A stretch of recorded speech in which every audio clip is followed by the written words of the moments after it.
Live from WTOC, the Southeast news leader. The News Now starts on WTOC Plus.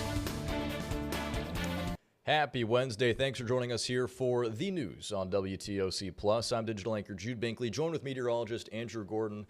Andrew, the last 2 days before heading out to work, I've had to break out the ice scraper. Yeah. Pretty frigid temperatures in the morning, but it sounds like we're due for a bit of a warm-up this afternoon. Yeah, and it's going to be really nice compared to how it has been. Let's take a look at those forecast temperatures for you. First of all, everybody wants to talk about the weekend, so this is where we're at with it. 40s in the morning. Looks like we're above freezing Saturday. Definitely a lot of question marks as we get into Sunday. Northern areas to the north of I-16, we're talking about Sylvania, places like that might still have that freezing rain chance based on today's data. So, of course, Sunday, Monday, we're going to be talking about going forward. As of right now, we're warming up nicely. We're seeing those upper 40s all the way up into the Savannah area, Beaufort, Hinesville at 46. We're warming up here today. Normal low 40, we're going to be above that the next few mornings. So that's a nice change of pace. Temperatures starting to get warmer than where they were yesterday. That's your trend. That's your foreshadowing for this afternoon. Big picture wise, we're seeing some of that cloud cover overhead. With that, we're not going to see any rain, so you could just kind of enjoy that filtered sunshine for today. Over the next few hours, we get up into the 60s by 1, 2 o'clock. A little bit of a breeze today, nothing too crazy, but we will be warming up here progressively the next few days, starting this afternoon. Low to mid 60s across the interior portion of the coastal empire and low country, near 60 right along the immediate coast as well. Afternoon drive looking good for those going home from work, from school. Temperature 60s, falling back into the 50s there after sunset by about 6 o'clock. Now tomorrow, talking about those temperatures above freezing, no need for the ice scraper tomorrow. I had to use it as well. Thursday, Friday looking much better for the commute, so we can all be happy about that. Of course, we just looked at a preview of that weekend forecast. Definitely questions remaining there. What we know for Sunday, Monday, we've got that colder air, some moisture coming in. We're going to get rain, likely favoring the not frozen kind for now, but we hope. Models definitely are trending warmer. That's for today. We all know how things can go. It could go back the other direction, but I would rather sit here and tell you it's trending better, warmer further north than say, yeah, it looks like it's getting colder. That's not the case as of right now. Of course, still, it's what, Wednesday? We're talking about Sunday and Monday. Some time to go. So let's take a look at the worst case scenario. The GFS pulling in some cooler temperatures. I think this is way too cold. Looks more like rain. Sunday's going to be above freezing during the day. So it's just that brief window in the morning and then the brief window again Monday during that commute. Looks a little bit damp. Notice the pink top of your screen.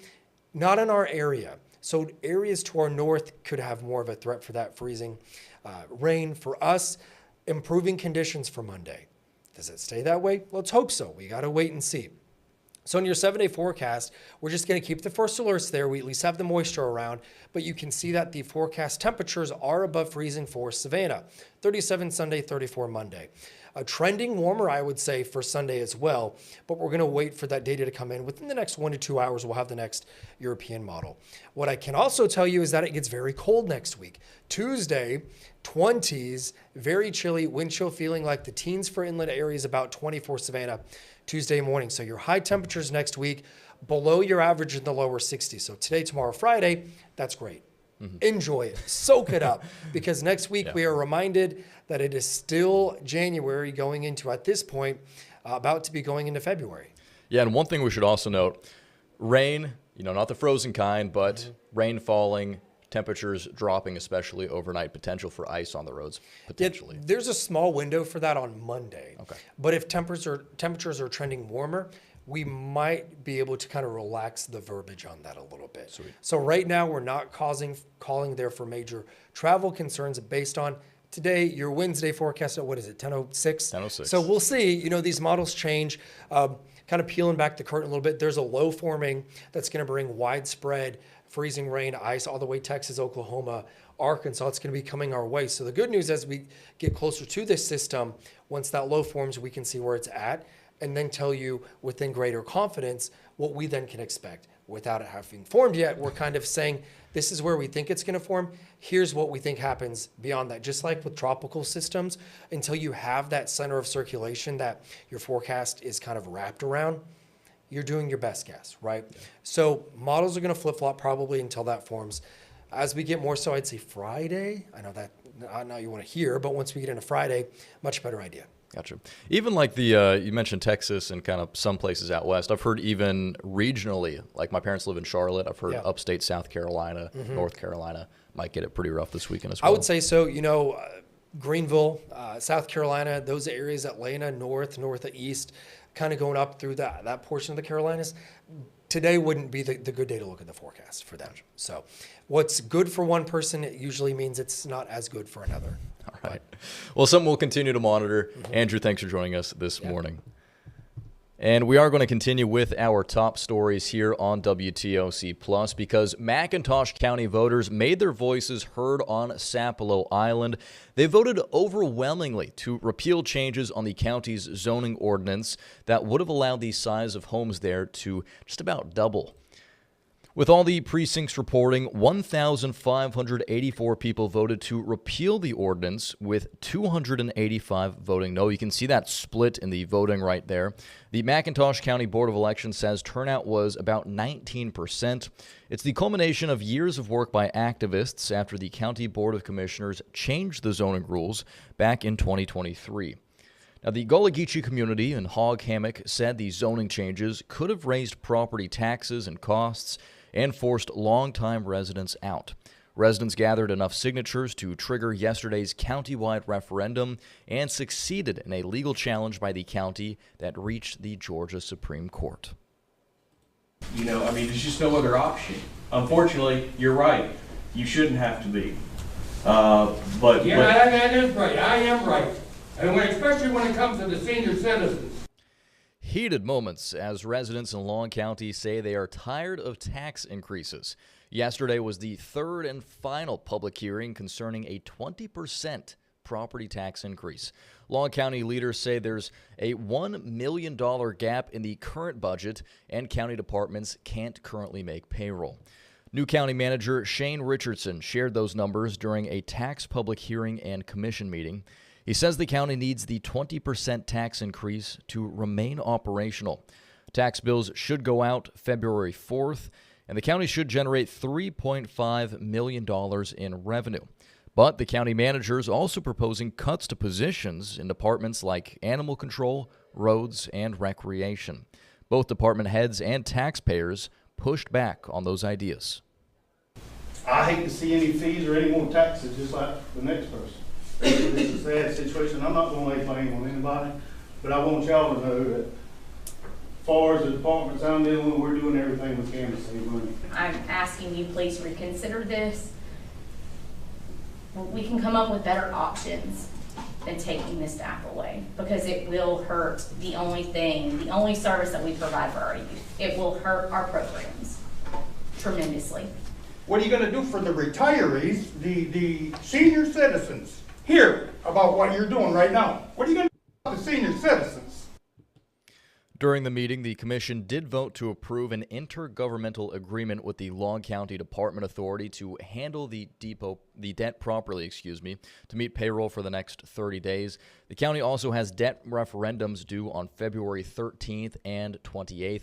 Now, the big question is, how did Long County get into so much debt? Well, during the meeting last night, the county manager mentioned what he called, quote, shenanigans before he was hired this year. In February of last year, former Long County Commission Chairman Robert Parker and businessman Tony Fowler were arrested following a GBI raid in Long County. Warrants claimed Parker spent thousands of dollars in county funds on shotguns, personal clothing, and shoes, and used county equipment on his personal property.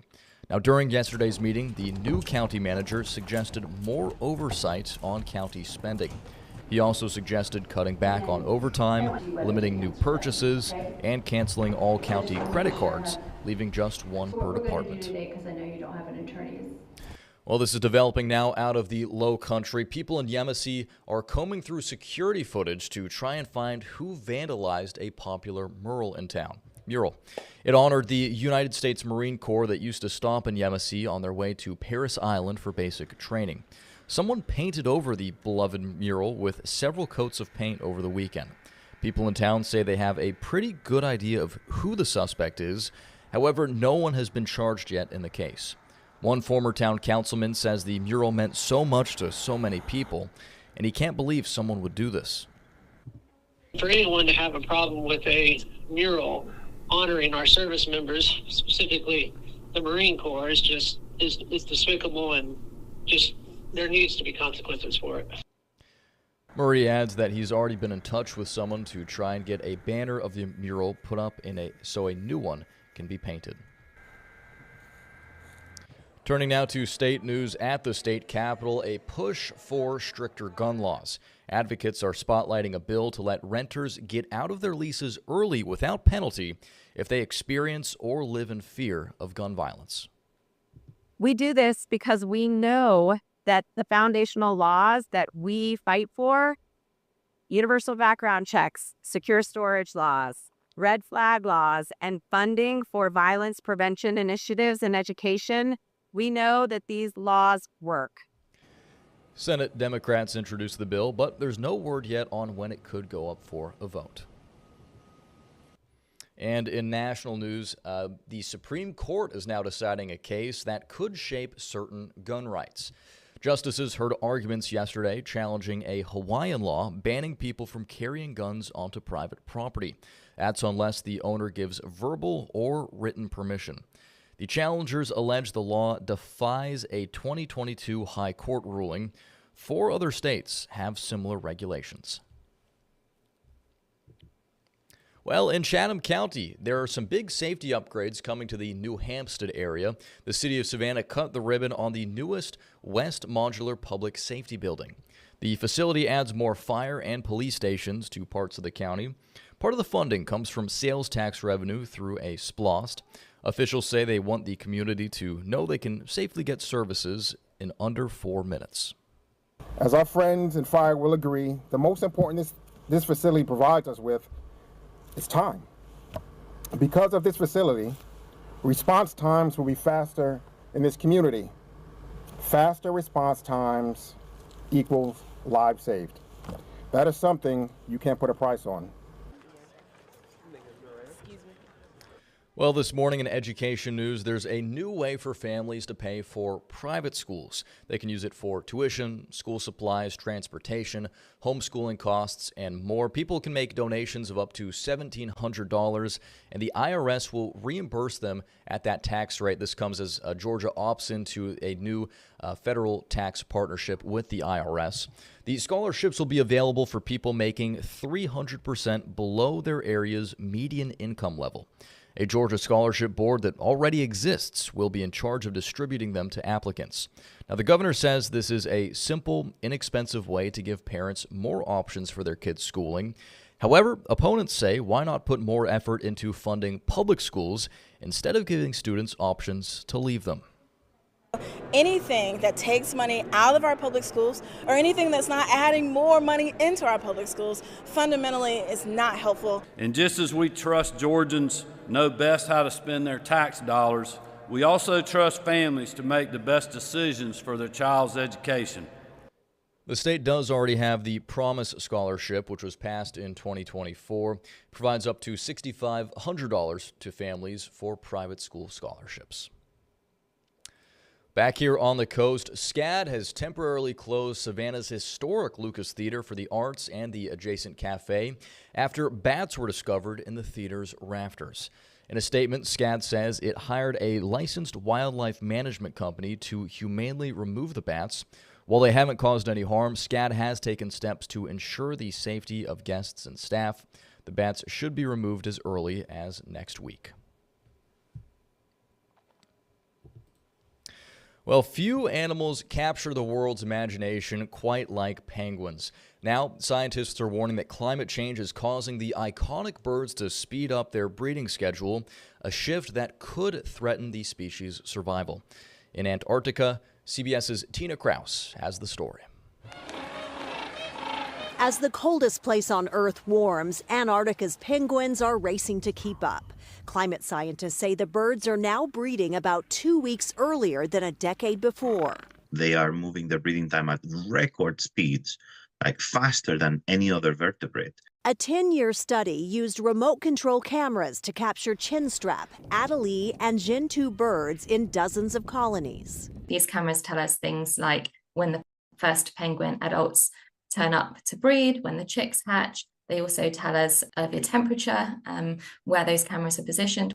Researchers found temperatures in breeding grounds rose 4 times faster than the Antarctic average, pushing all 3 species to start raising chicks sooner. Scientists are now watching to see if the food supply lines up with the new breeding schedule, because if it doesn't, babies could go hungry. And this could have impacts on their breeding success. This is on how many penguins they can raise every year. Researchers say they'll keep studying penguins to ensure the cutest creatures on the planet can cope in one of Earth's harshest environments. Tina Krause, CBS News, London. All right, and finally here on WTOC Plus, this is a pretty unique story. A community market in South Atlanta recently got a highly unusual addition, a vending machine for pets. Joshua Skinner with our sister station has the story. Gooder Community Market's first physical location in Atlanta feels like a bodega. They go to work, they go home, they come here, they hang out. A plethora of seniors live in this area near Edgewood Avenue Southeast, formerly a food desert. There were over 1,000 seniors walking distance to here. And as of late last week, not only can people get their food here, but so can cats and dogs. This is our Atlanta Dog Mom. It's a free pet food vending machine. I'm not sure if you heard owner Jasmine Crow Houston.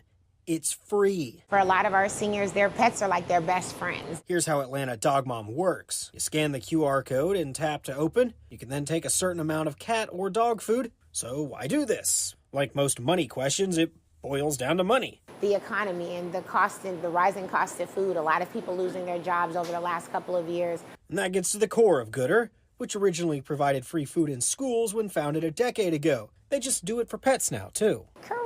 Everybody eats. Very early results are positive, and Jasmine doesn't know the long-term future of the vending machine, but hopes it sticks. Well, I always tell people at the end of my life, I may not die rich, but I'll be able to say that people were hungry and I fed them, and that means something to me. In South Atlanta, Joshua Skinner, Atlanta News First. All right, and with that, we are going to wrap things up here for the news on WTOC Plus. We appreciate y'all making us part of your morning. We'll be back in just about 40 minutes for another round of stories at 11 o'clock at the top of the hour. And in the meantime, you can always head on over to our website to catch the latest updates at WTOC.com. Thanks for watching, and here's Local News Live.